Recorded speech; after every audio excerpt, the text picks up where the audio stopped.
के जंगल में टुनटुनी चिड़िया अपने पति और अपनी छोटी सी बेटी सुनहरी के साथ रहती थी। उसका पति कालू कौवा जंगल में पकोड़े बेचा करता था। पकौड़े खाओ पकौड़े, स्वादिष्ट आलू प्याज परवल भिंडी लौकी के पकौड़े खाओ। कालू भाई, मुझे एक प्लेट भिंडी के पकौड़े देना, ऑफिस जाने की देर हो रही है। दीदी, आज मैंने परवल के पकौड़े बनाए हैं, जरा इन्हें भी टेस्ट करके देखो। वाह वाह, ये परवल के पकौड़े तो बहुत ही स्वादिष्ट और कुरकुरे हैं। तुम्हारे बनाए पकौड़े का तो कोई जवाब ही नहीं है कालू भाई। इस तरह पकोड़े बेचकर कालू की काफी अच्छी कमाई हो जाती थी, जिससे उसका पूरा परिवार खुशी खुशी अपनी जिंदगी बिता रहा था। एक दिन जब कालू कौवा अपनी दुकान पर जा रहा था, तब उसकी छोटी बेटी सुनहरी भी उसके साथ जाने की जिद करने लगती है। बाबा, आज मैं भी आपके साथ आपकी दुकान पर चलूंगी। अरे, तू क्या करेगी दुकान पर जाकर? तेरे बाबा तुझे देखेंगे ग्राहकों को। चल जाकर बाहर बच्चों के साथ खेल। मुझे नहीं खेलना, मैं तो बाबा के साथ दुकान पर ही जाऊंगी। कोई बात नहीं टुनटुनी, मैं इसे लेकर दुकान पर जा रहा हूँ। थोड़ी देर बाद तुम आकर इसे घर ले जाना। कालू कौवा अपनी बेटी सुनहरी को लेकर अपने पकोड़े की दुकान पर चला जाता है। फिर वहाँ वो पकोड़े तलने लगता है और अपने ग्राहकों को पकोड़े खिलाने लगता है। इसी बीच उसकी नजर उसकी बेटी सुनहरी चिड़िया पर जाती है। बेटा, तेल गर्म है, जल्दी हटो वहाँ से, कहीं ये तेल गिर न जाए। कालू सुनहरी चिड़िया को गरम तेल के पास से हटाने जाता है, तभी कढ़ाई को खोलता हुआ गरम तेल कालू के बदन पर गिर जाता है। कालू को वो बुरी तरह से करहाने लगता है। उसी समय टुनटुनी सुनहरी को लेने दुकान पर आती है। वो कालू की दशा को देखकर रोने लगती है। ओहो, ये सब कैसे हो गया जी?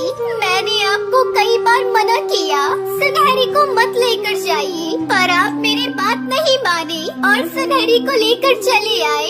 देखिए क्या हो गया आपको। कालू कौवा पूरी तरह से जल गया था। उसके पकोड़े की दुकान बंद हो जाती है। कुछ दिन यूं ही निकल जाते हैं। घर में दवा के पैसे भी नहीं थे। तब टुनटुनी चिड़िया अपने पति से कहती है, कब तक ऐसा ही चलेगा जी? मैं आपकी दुकान पर जाकर काम करती हूँ। मैं कल से आपकी दुकान पर जाकर पकोड़े बेचूंगी। ठीक है टुनटुनी, मेरी हालत तो तुम देख ही रही हो। अब मैं तुम्हारा साथ भी नहीं दे सकता। तुम दुकान पर पकौड़े ठीक से तलना। अच्छे से तले हुए पकौड़े पक्षी ज्यादा खाते हैं। रात में टुनटुनी सोचने लगती है, हे भगवान, ये कैसी घड़ी आ गई है? मेरे पास तो पकोड़े के लिए सब्जी खरीदने के लिए पैसे भी नहीं है।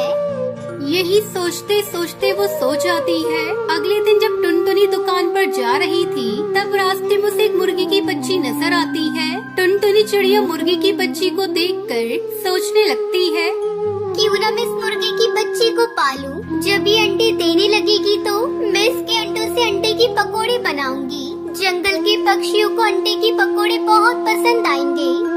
उसके बाद टुनटुनी चिड़िया उस बच्चे को अपने घर ले आती है। कुछ ही दिनों में वो बच्ची बड़ी हो जाती है और अंडे देना शुरू कर देती है। टुनटुनी अंडों को देखकर बहुत खुश होती है। फिर टुनटुनी अपनी दुकान पर जाकर अंडे की पकोड़े तलने लगती है और ग्राहक को आवाज देती है, अंडे के पकोड़े खाइए, आइए आइए, अंडे के स्वादिष्ट पकोड़े खाइए, गर्मा गर्म अंडे के पकोड़े खाइए। अरे बंटी, ये टुनटुनी तो अंडे के पकौड़े बेच रही है। चल चल कर खाते हैं, देखते हैं इसका स्वाद कैसा है।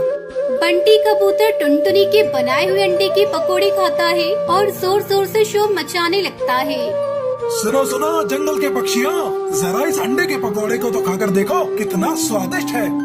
बंटी कबूतर के बुलाने पर कई सारे पक्षी टुनटुनी चिड़िया से अंडे के पकोड़े खरीद कर खाते हैं। अंडे के पकोड़े बेचकर टुनटुनी की उस दिन अच्छी कमाई होती है और वो अपने घर जाकर अपने पति को सारी बात बताती है। आज तो कमाल हो गया जी, मैंने अंडे के पकोड़े बेचकर बहुत सारे पैसे कमाए हैं। अंडे के पकौड़े? मैं तो कभी सोच भी नहीं सकता था कि अंडे के पकौड़े भी बनेंगे। तभी टुनटुनी चिड़िया कहती है, जहाँ चाह होती है वहाँ राह भी होती है। अब तुम आराम करो, कल के लिए मैं फिर से अंडे के पकोड़े बनाने की तैयारी करती हूँ। इस तरह टुनटुनी चिड़िया अंडे पकोड़े बेचकर खुशी खुशी अपने परिवार को पालने लगती है।